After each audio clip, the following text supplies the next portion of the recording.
LC சமையலறையில் வேலை செய்து கொண்டிருந்தாள். திடீரென்று யாரோ வீட்டின் முன்பு கதவை திறப்பது போல இருந்தது. சமையல் கட்டிலிருந்து வெளியே எட்டி பார்த்தாள். அது வேறு யாரும் அல்ல, 3 மாதங்களுக்கு முன்னர்தான் திருமணமாகி கணவனோடு சென்ற அவளுடைய கடைசி மகள் ஜூலி.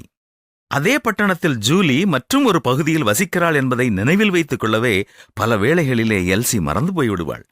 வழக்கம் போல தனக்கும் கணவனுக்கும் ஜூலிக்கும் தட்டு தம்ளர் எல்லாவற்றையும் எடுத்து வைப்பாள். ஆனால் அன்று ஜூலி கையில் ஒரு கொத்து ஊட்டி ரோஜா மலர்களை கொண்டு வந்து சாப்பாட்டு மேசையில் வைத்தாள். இன்றைக்கு என்ன விசேஷம் தெரியுமா என்று சொல்லிக்கொண்டே வழக்கம் போல ஃப்ரிட்ஜை திறந்து என்னென்ன இருக்கிறது என்று ஒரு நோட்டமிட்டாள். பின்பு சாப்பாட்டு மேஜை அருகே இருந்த நாற்காலியில் உட்கார்ந்து கொண்டு அந்த வாரத்திலே அவளே செய்த சில குழம்புகளை குறித்தும் புதிதாக அவள் செய்ய முயற்சி எடுத்த டிஃபன் வகைகளை குறித்தும் உருக்கமாக பேசினாள். சில நிமிடங்களிலேயே அவள் புறப்பட்டு சென்று விட்டாள். அவள் புறப்படும் பொழுது அவள் கொண்டு வந்த பூக்களுக்காகவும் அவள் வந்து சில நிமிடங்கள் தன்னோடு செலவு செய்ததற்காகவும் மகளுக்கு நன்றி சொல்லி அனுப்பினாள். மகளை அனுப்பிவிட்டு மீண்டும் சாப்பாட்டு மேஜை அருகே வந்து மகிழ்ச்சியோடு உட்கார்ந்தாள். மகள் கொண்டு வந்த பூக்களை பார்த்து கொண்டிருந்த போதுதான் பல 100 மைல்களுக்கு அப்பால் வசித்து வரும் தன்னுடைய தாயை நினைத்தாள். அவள் தன் கைபேசியை எடுத்து அம்மாவை அழைத்தாள். இன்றைக்கு என்ன விசேஷம் தெரியுமா என்று கேட்டாள். தாயும் அவளோடு என்னம்மா சொல்லு சொல்லு என்று கேட்டார்கள்.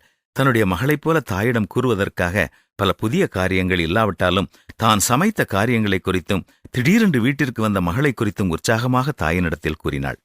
பிள்ளைகள் தங்களிடத்தில் பேசும் சுருக்கமான நேரங்களும் கூட ஒரு தாய்க்கு எவ்வளவு மகிழ்ச்சி அளிக்கிறது என்பதை உண்மையிலேயே அவள் ஆழமாக உணர்ந்தாள். தொலைபேசியின் தொடர்பை துண்டிக்கும் முன்பதாக எல்சியினுடைய தாய், எம்மா, நீ என்னை அழைத்து பேசியது எனக்கு எவ்வளவு ஆனந்தமாக இருக்கிறது தெரியுமா? இந்த வாரம் முழுவதும் நான் இதை குறித்தே சிந்தித்துக் கொண்டிருப்பேன் என்று மகிழ்ச்சியோடு கூறி முடித்தாள். உடனே எல்சி, ஆண்டவரே, எனது அருமை தாய்க்காகவும் எனக்கு நீர் கொடுத்த பிள்ளைக்காகவும் எங்கள் அன்பின் குடும்ப வட்டத்திற்காகவும் உமக்கு நன்றியையா என்று கூறினாள். எதிர்பாராத நேரத்தில் நமக்கு அன்பான ஒருவர் பேசும்போது கிடைக்கின்ற அந்த அன்பு வார்த்தைகள் நமக்கு எவ்வளவு மகிழ்ச்சி தரக்கூடியதாக இருக்கிறது இல்லையா? நீண்ட நாட்களாக தொடர்பு இல்லாத உங்கள் குடும்ப வட்டத்தில் இன்று யாரோடு பேச விரும்புகிறீர்கள்? திட்டமிடுங்கள், செயல்படுங்கள்.